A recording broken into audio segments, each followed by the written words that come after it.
रात के ठीक 11:37 हुए थे। मैं लखनऊ से मदर की अपने गांव की तरफ ऑटो में बैठकर जा रहा था। ड्राइवर बार बार आईने में मुझे देख रहा था। ड्राइवर बोला, भैया वो पीपल का पेड़ आने वाला है, मैं वहां से वापस लौट आऊंगा। मैंने सिगरेट जलाई और बोला, चलते रहो भाई, मैं हूं ना। मैं उस पीपल के पेड़ के रास्ते से बहुत बार गुजरा हूँ, कुछ नहीं होता। अचानक हेडलाइट की रोशनी में वो विशाल पीपल का पेड़ दिखा। लोग कहते थे उस पीपल के पेड़ पर एक चुड़ैल रहती है। उस पेड़ की जड़ें सड़क फाड़कर बाहर निकली हुई थीं। हवा नहीं थी, फिर भी हर पत्ता चीख रहा था। ऑटो ने एक झटका लिया और धड़ाम से रुक गई। इंजन अपने आप बंद हो गया। चारों तरफ बस सन्नाटा, सिर्फ मेरी सिगरेट का धुआं हवा में लहरा रहा था। मैंने खिड़की से बाहर झांका। एक लाल जोड़ा लहरा रहा था, लंबा घूंघट डाले हुए और पैर लटक रहे थे उल्टे। ड्राइवर की आवाज़ कांपी, भैया भैया, घूंघट वाली चुड़ैल आ गई। मैंने हंसने की कोशिश की पर गला सूख गया। तभी उस औरत ने सर उठाया और घूंघट का पल्ला हल्का हल्का सरका और वो औरत धीमी आवाज में बोली, मेरे राजा जी, मेरे घूंघट को उठा दो ना, बहुत जलन हो रही है।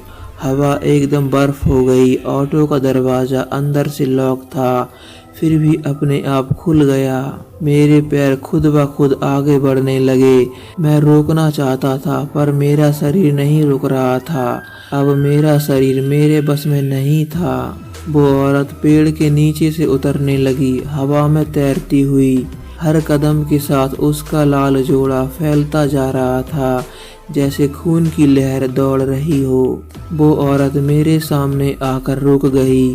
चांद की रोशनी उसके घूंघट पर पड़ी और फिर वो धीरे से बोली, मेरा घूंघट उठाओ ना, देखो तो मैं कितनी सुंदर हूँ मेरे राजा। मेरा हाथ अपने आप ऊपर उठ गया। मेरे हाथ की उंगलियां कांप रही थीं।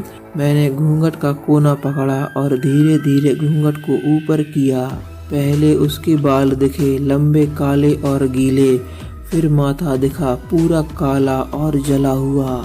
और उस औरत की आंखें नहीं थीं। आंखों की जगह सिर्फ दो गहरे गड्ढे थे, जिनमें सफेद सफेद कीड़े रेंग रहे थे। दांत नुकीले थे और खून से सने हुए।